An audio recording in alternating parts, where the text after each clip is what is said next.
toi, Seigneur, qui veille sur Israël, tu ne dors ni ne sommeilles. L'œuvre que tu as commencée en chacun de nous, tu la poursuis et tu l'achèveras. Ô divin potier, sage architecte de nos vies, ce matin, nous nous abandonnons encore à toi. Par ta parole, accomplis, Seigneur, ton œuvre en chacun de nous. Façonne-nous encore.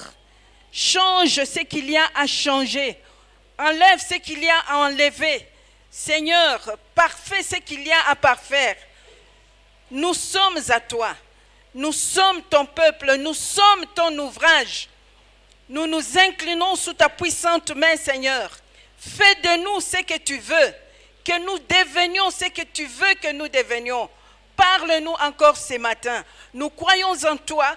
Nous croyons en ta parole. Au nom de Jésus. Amen. Amen.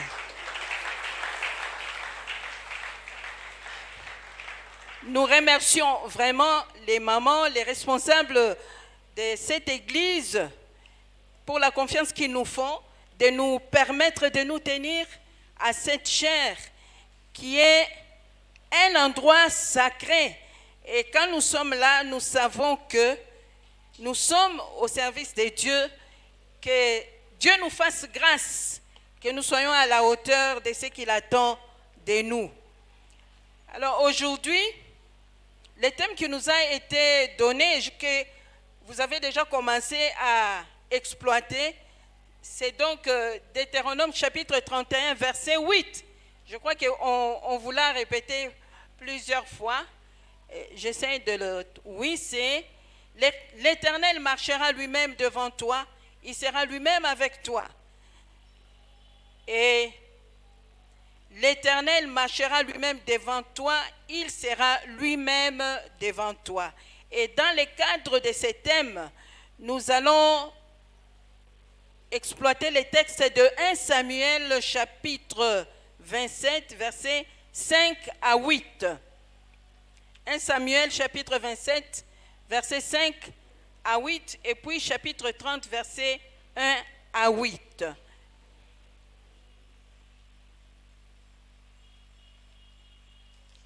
Nous lisons au nom du Seigneur Jésus. David dit à Akish, « Si j'ai trouvé grâce à tes yeux, qu'on me donne dans l'une des villes du pays un lieu où je puisse demeurer, car pourquoi ton serviteur habiterait-il avec toi dans la ville royale ?» Et ce même jour, Akish lui donna Tiglag. C'est pourquoi Tiglag a appartenu au roi de Juda jusqu'à ces jours. Les temps que David demeura dans le pays des Philistins fut d'1 an et 4 mois. David et ses gens montaient et faisaient des incursions chez les Guershuriens, les Girziens, les Amalécites, car ces nations habitaient de les temps anciens la contrée du côté de Chour et jusqu'au pays d'Égypte. Là, nous avons lu 27, 5 à 8, nous lisons 31 à 8. Lorsque David arriva le 3e jour à Tiglag avec ses gens, les Amalécites avaient fait une invasion dans le Midi et à Tiglag, ils avaient détruit et brûlé Tiglag. Après avoir fait prisonnier les femmes et tous ceux qui s'y trouvaient, petits et grands, ils n'avaient tué personne, mais ils avaient tout amené et s'étaient remis en route. David et ses gens arrivèrent à la ville, et voici, elle était brûlée, et leurs femmes, leurs fils et leurs filles étaient amenés captifs. Alors David et le peuple qui était avec lui élevèrent la voix et pleurèrent, jusqu'à ce qu'il n'ait plus la force de pleurer. Les 2 femmes de David avaient été amenées, Achinoam et Jezreel, et Abigaël de Carmel, femme de Nabal. David fut dans une grande angoisse, car le peuple parlait de le lapider, parce que tous avaient de l'amertume dans l'âme, chacun à cause de ses fils et de ses filles. Mais David reprit courage en s'appuyant sur l'Éternel.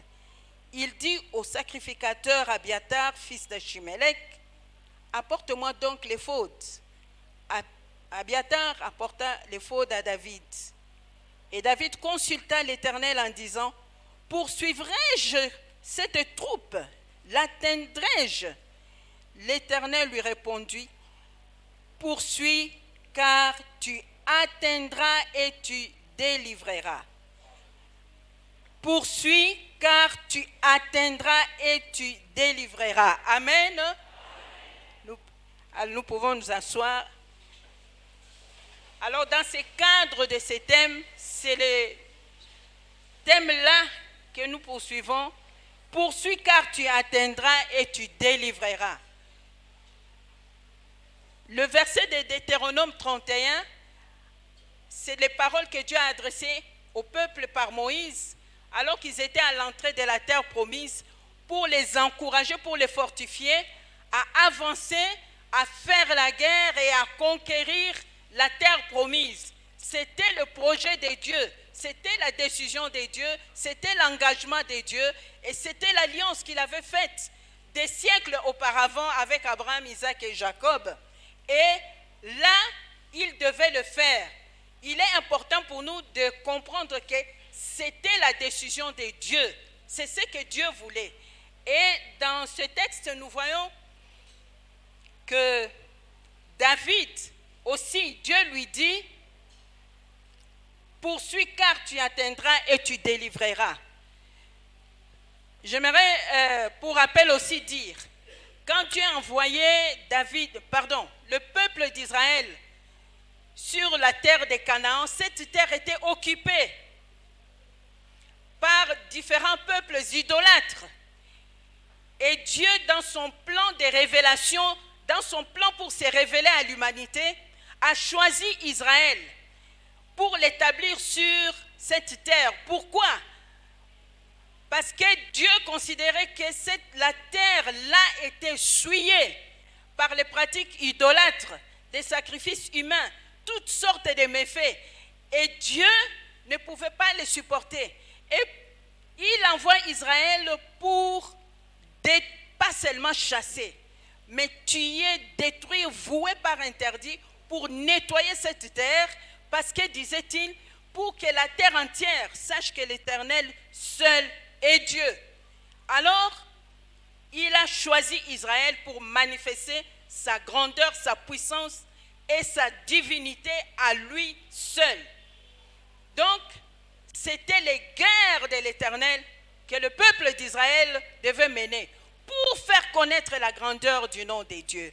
Et dans cet épisode, David, pourchassé par Saül, dans sa fuite, il se retrouve chez les ennemis parce qu'il fouillait Saül. Mais là, il continue à guerroyer contre les restes de ces anciennes populaces qui étaient quand même restées sur les terres qui étaient normalement attribuées à Israël depuis le temps d'Abraham. Mais le peuple, dans sa négligence, n'avait pas fini. Il y avait encore des restes sur ces contrées-là. Alors David a continué à guerroyer comme ça. C'est pourquoi on les voit sortir. Apparemment, tout le monde y était. On ne l'a pas provoqué, mais il va faire les guerres. Mais pour les comprendre, il faut remonter à l'origine. Il fallait que toute cette contrée soit nettoyée et que le peuple de Dieu s'établisse là pour faire connaître la grandeur du nom de Dieu. Alors, dans cet épisode, David sort pour d'autres histoires que nous n'allons pas détailler ici. Alors, les femmes, les enfants, le bétail restent dans cette ville où le Philistin lui avait donné un refuge. Et comme il est sorti, derrière lui, les Amalécites, encore un des peuples qui devait être détruit par Israël. Les Amalécites viennent et ils massacrent. Ils emportent tout. Ils n'ont tué personne.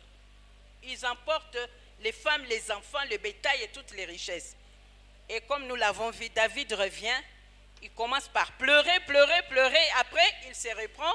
Il reprend courage. Il consulte l'Éternel. C'est très important ça. Il consulte l'Éternel. Alors l'Éternel lui dit, poursuis car tu atteindras et tu délivreras. C'est l'ordre que Dieu nous donne aujourd'hui. Poursuis car tu atteindras et tu délivreras. Il nous faut prendre conscience que c'est la mission que le Seigneur nous donne. Jésus-Christ est venu pour délivrer les captifs. Les captifs. C'est ce qu'il dit dans l'évangile selon Luc, chapitre 4, versets 16 à 19, un texte d'Ésaïe, du prophète Ésaïe, qu'il reprend à son compte, qu'il est venu libérer les captifs. Et cette mission, c'est par nous qu'il va l'accomplir. Il dit à David de poursuivre, d'atteindre et de délivrer. C'est notre mission. Dans nos familles, il y a des gens qui sont captifs. Dans l'église ici, il y a beaucoup de gens qui sont captifs. Dans nos églises, je ne parle pas de cette aumônerie spécialement, mais dans l'église en général, il y a encore des gens qui sont captifs. Autour de nous, il y a beaucoup de gens qui sont captifs. Mais Christ nous dit, poursuis, tu atteindras et tu délivreras. Nous ne devons pas croiser les bras. Nous devons nous lever. Et le Seigneur est avec nous dans cette mission. Parce qu'il a dit, je suis avec vous jusqu'à la fin du monde. Allez et faites de toutes les nations des disciples. Je suis avec vous. Il nous faut prendre conscience de ces problèmes-là. Et au premier culte, je me suis apaisantie sur d'abord les mesures préventives pour que l'ennemi ne vienne pas prendre les gens au milieu de nous, dans nos familles, dans nos maisons, dans notre couple, pour en faire ses captifs. Et je n'ai pas eu le temps de donner des exemples concrets des cas de captivité que nous rencontrons.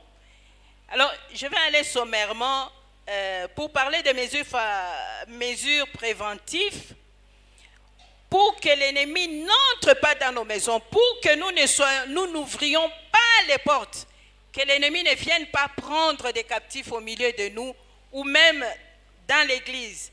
Il ne faut pas favoriser l'invasion de l'ennemi au milieu de nous. Qu'est-ce qu'il faut faire? Il faut être présent. Il faut veiller les uns sur les autres.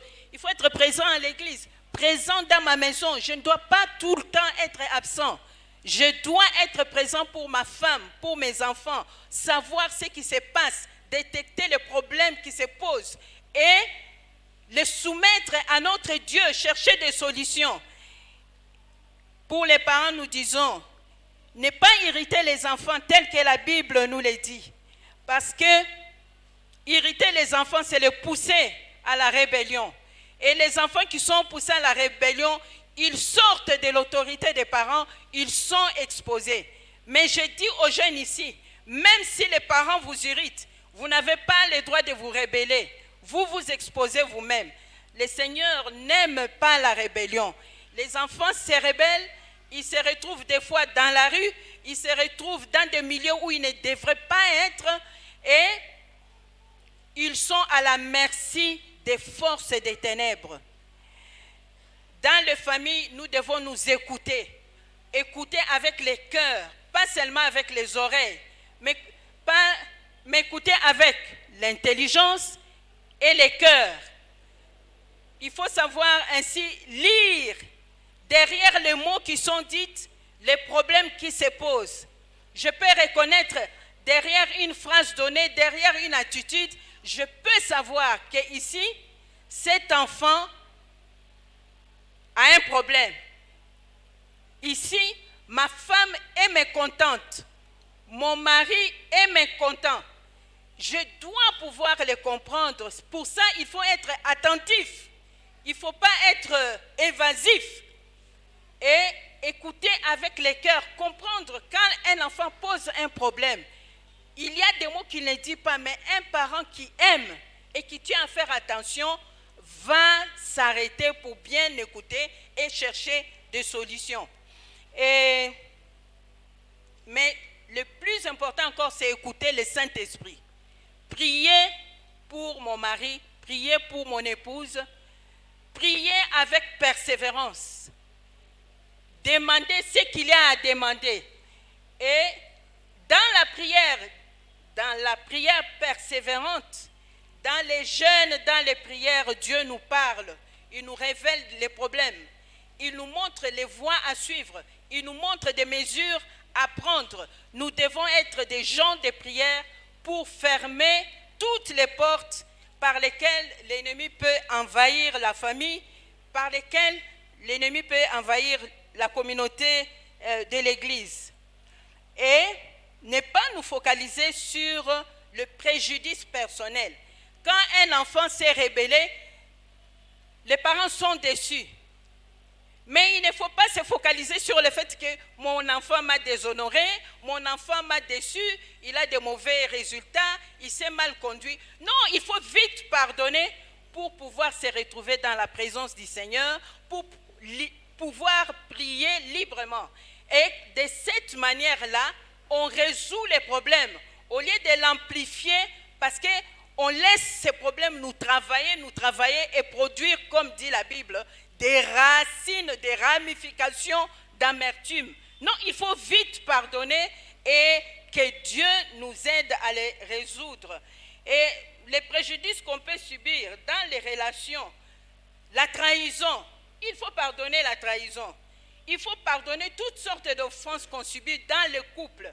Il faut pardonner l'infidélité de votre époux, l'infidélité de votre épouse. Parce que Christ aussi nous a pardonné. Si vous ne pardonnez pas à ceux qui vous ont offensé, votre Père Céleste ne vous pardonnera pas non plus. Quand il n'y a pas de pardon, les portes sont grandes ouvertes aux forces hostiles, aux forces des ténèbres. Et le Seigneur Jésus est un exemple pour cela. Il faut combattre, prier, combattre avec les armes spirituelles. Notre force, les armes spirituelles que nous connaissons dans Éphésiens 6, notre force, c'est la force de l'amour. Il faut aimer, continuer à aimer, même un mari qui vous a été infidèle, même une femme qui ne se soumet pas, même une femme qui ne vous satisfait pas. Il faut continuer à aimer. Il faut aimer comme le Seigneur nous a aimés. Il faut aimer les âmes. Il faut chercher les saluts. Plus que tout autre, il faut travailler pour les saluts. Je dois travailler pour les saluts de mon mari. Je travaille pour les saluts de ma femme. Je travaille pour les saluts des âmes que Dieu m'a confiées. On n'arrête pas de travailler. On n'arrête pas de chercher les saluts des âmes par amour. Et notre arme, c'est l'amour. Je dis aussi que notre arme, c'est la foi. Dans la fidélité de Dieu, nous avons foi que Dieu est fidèle. Nous avons foi que Dieu tient ses promesses. Il a dit, ces promesses sont pour vous, pour vos enfants et pour tout ce que Dieu va vous donner. Si moi je sers Dieu, je sais que mes enfants serviront Dieu. Quel que soit les temps par lesquels ils passent peut-être par un temps de rébellion, un temps où il s'est éloigné de Dieu. Mais j'ai foi parce que cet enfant, quand il est né, je l'ai présenté à l'église, je l'ai présenté au Seigneur. Je me suis engagé, malgré mes faiblesses, Dieu lui il tient ses engagements. La promesse de Dieu aux familles est que tous tes fils seront appelés disciples de l'Éternel. Alors je crois en cette promesse-là, je ne me décourage pas, je ne dis pas, ah, moi, na lembiye. Na kokoka il soute a kosalela nzambe po ezali bilaka ya nzambe. Ce que moi je peux faire, je le fais, mais le reste, Dieu le fera certainement. Il ne faut pas nous décourager, il faut garder la foi dans les promesses de Dieu. Qui est notre cible dans ces combats? Ce que nous protégeons, c'est nos enfants, c'est nos familles, c'est mon mari, c'est mon épouse, c'est l'église, c'est le troupeau de Dieu. Mais qui est la cible dans nos combats? La cible, ce sont les forteresses dans les pensées. comme Paul dit, laissez-vous transformer par le renouvellement de l'intelligence. Il y a des choses que le monde sème dans notre système de pensée. Il y a les choses que nous avons héritées de nos traditions, de nos ancêtres. Mais nous devons avoir dans nos pensées la pensée de Dieu. Alors nous devons renverser les forteresses. Paul dit dans 2 Corinthiens chapitre 10, je crois que c'est verset 4, les armes que nous utilisons sont puissantes pour renverser les forteresses et amener toute âme, toute pensée captive à l'obéissance à Dieu. Il faut croire que la parole de Dieu dans ma bouche, elle est puissante. Je parle quand il faut, mais je compte sur la puissance de l'Esprit pour changer les mentalités. Un enfant qui confesse que ses parents ne l'aiment pas, cet enfant se trompe. Mais il y a des raisons qu'on peut trouver, qu'on peut chercher et trouver pour que cet enfant dise cette parole. Mais nous devons arriver à convaincre cet enfant que Dieu t'aime, que nous, tes parents, nous t'aimons. Les armes que nous utilisons sont puissantes par la vertu du Saint-Esprit. Nous ne devons pas couper les relations avec nos enfants. Nous ne devons pas couper les relations avec un mari infidèle. Je dis aux victimes de l'infidélité du conjoint, nous devons être comme le Seigneur, compatissants et miséricordieux. Il ne faut pas se focaliser seulement sur sa déception, sur la souffrance que cela me cause, mais pense que ton mari là, ta femme là est une âme en perdition et exerce la compassion, va, lève-toi pour sa délivrance. Alléluia. Hein? Il ne faut pas seulement regarder qu'il m'a blessé, il m'a déçu. Il faut dire, mon Dieu, il est en perdition. Seigneur, sauve-le. Bimisa ye na libulo ye akoti. Bikisa molimo na ye. Limbisa ye. C'est le combat spirituel. Nos cibles sont donc les forteresses dans les pensées. Nos cibles, ce sont les forces des ténèbres. La sorcellerie existe. La magie existe. L'occultisme existe. Il ne faut pas que ces choses nous atteignent. Et quand ils nous ont atteints, nous devons les combattre. Et je voulais ici parler de quelque chose dont je n'ai jamais entendu parler dans nos églises, mais que nous vivons tellement. Nous servons Dieu, nous avons des frères, des sœurs, des couples qui ont grandi avec nous. Nous avons, plusieurs familles ont vécu ce problème. Les enfants qui se marient mal. Hein? Bana bakoti mabala yamabe. Au départ, souvent, pour tous les cas que j'ai examinés, Dieu prévient. Ce n'est pas ton mariage. Ne te marie pas. Les parents parlent, mais l'enfant dit, moi aussi, Dieu me parle. C'est mon mariage. L'enfant se marie et il rencontre des problèmes terribles, terribles.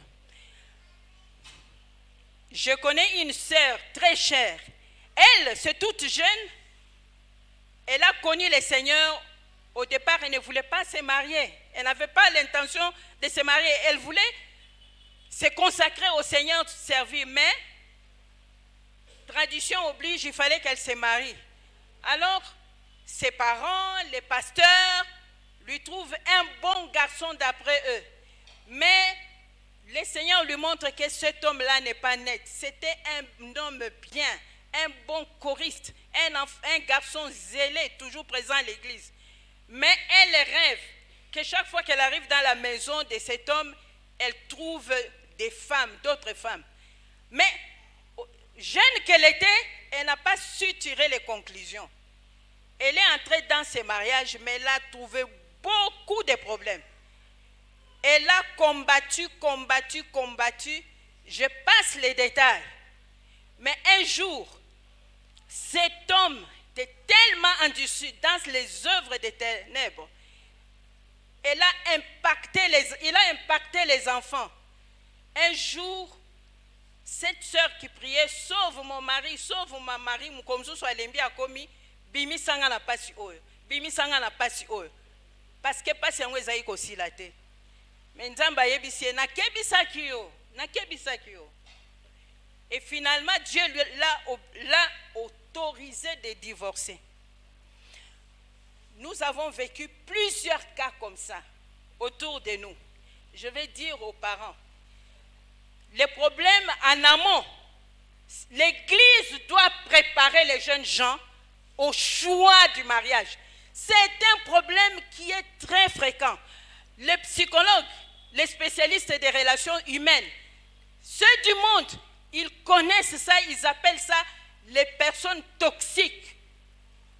Les gens toxiques, c'est surtout des hommes.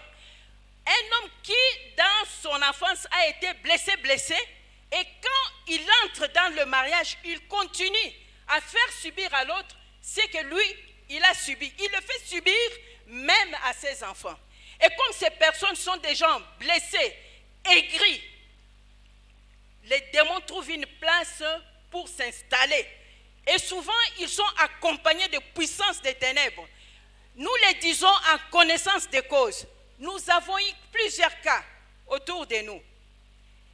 Ils sont accompagnés de puissances des ténèbres et ils détruisent les projets de Dieu dans la vie de leurs femmes ou de leurs enfants.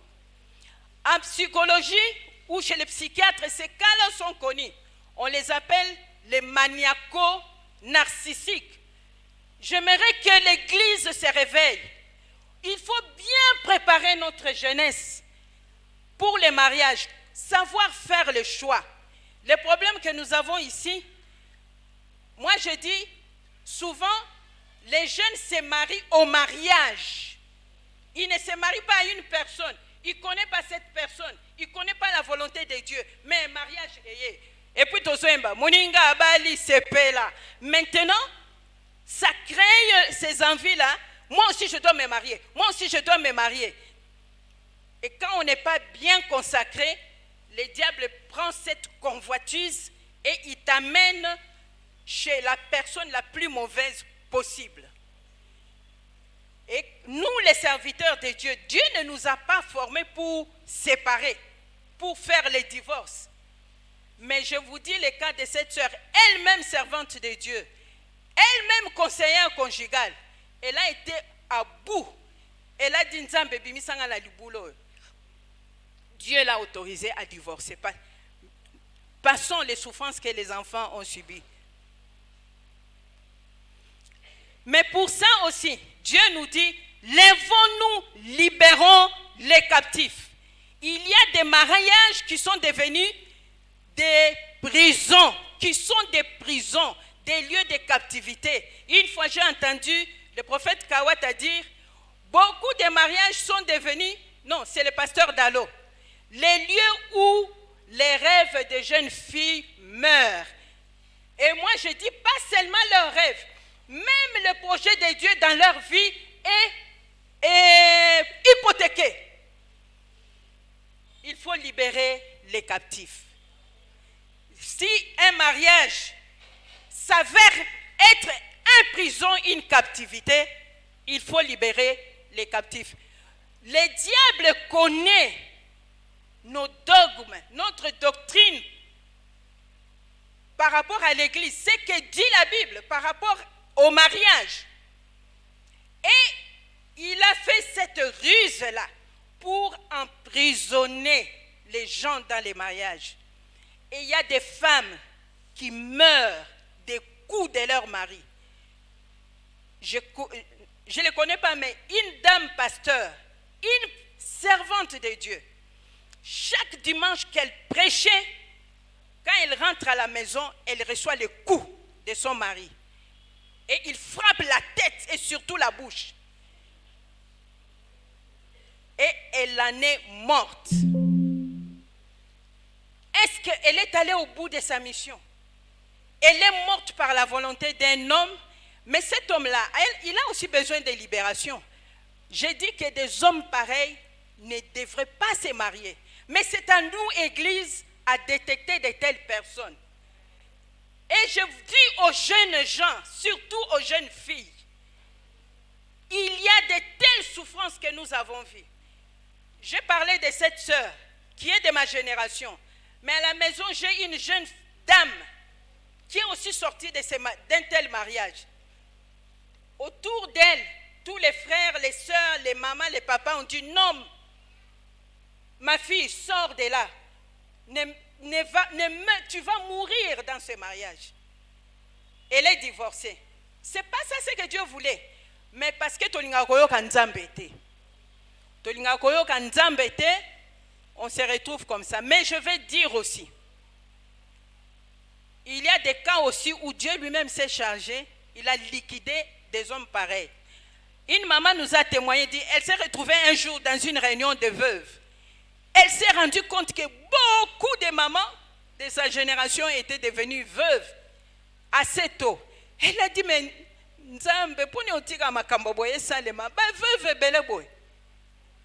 et le Saint-Esprit lui répond,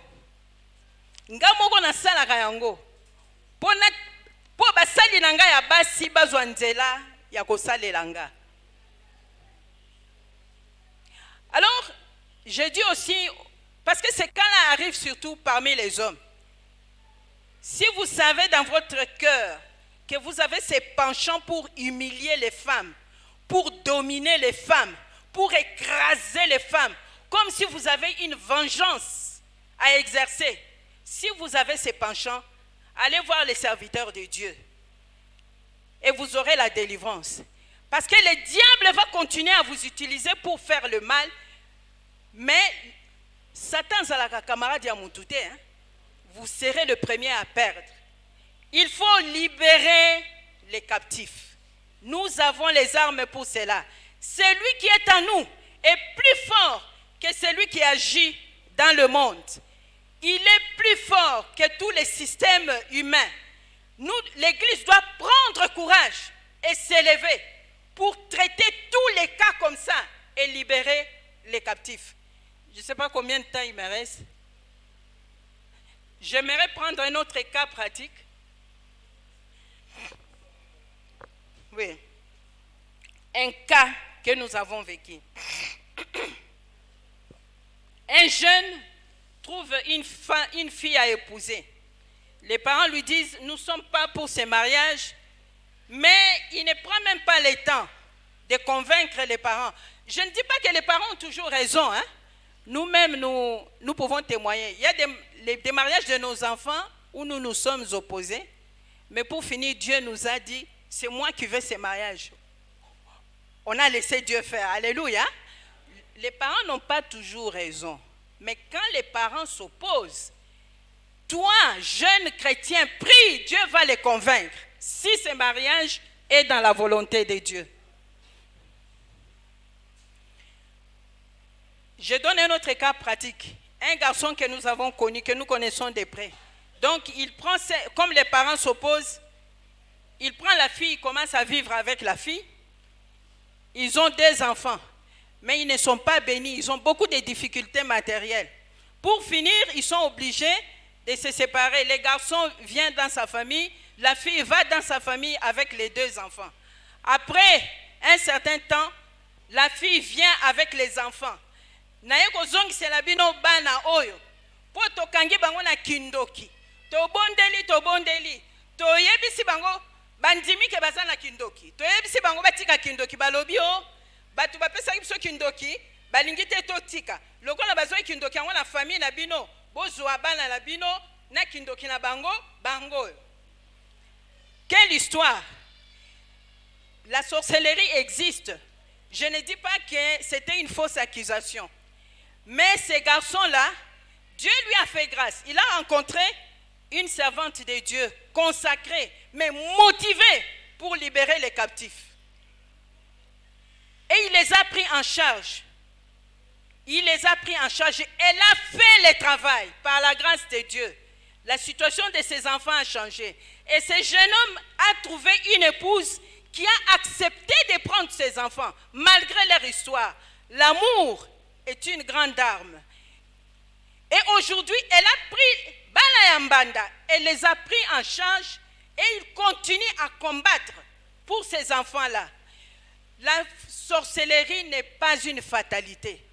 On n'a pas raison de jeter les enfants dans la rue pour Bazan Kindoki. Christ est venu libérer les captifs. Christ est venu pour détruire les œuvres des ténèbres.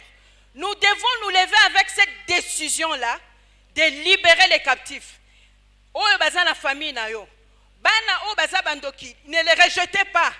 Amenez-les au Seigneur. Il est venu pour détruire les œuvres des ténèbres. Aujourd'hui donc, je vais à la conclusion.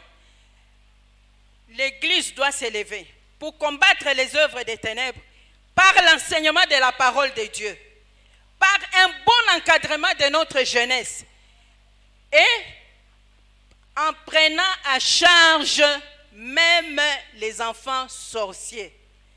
Lèvons-nous, libérons les captifs, c'est notre mission. Que le Seigneur bénisse sa parole. Amen.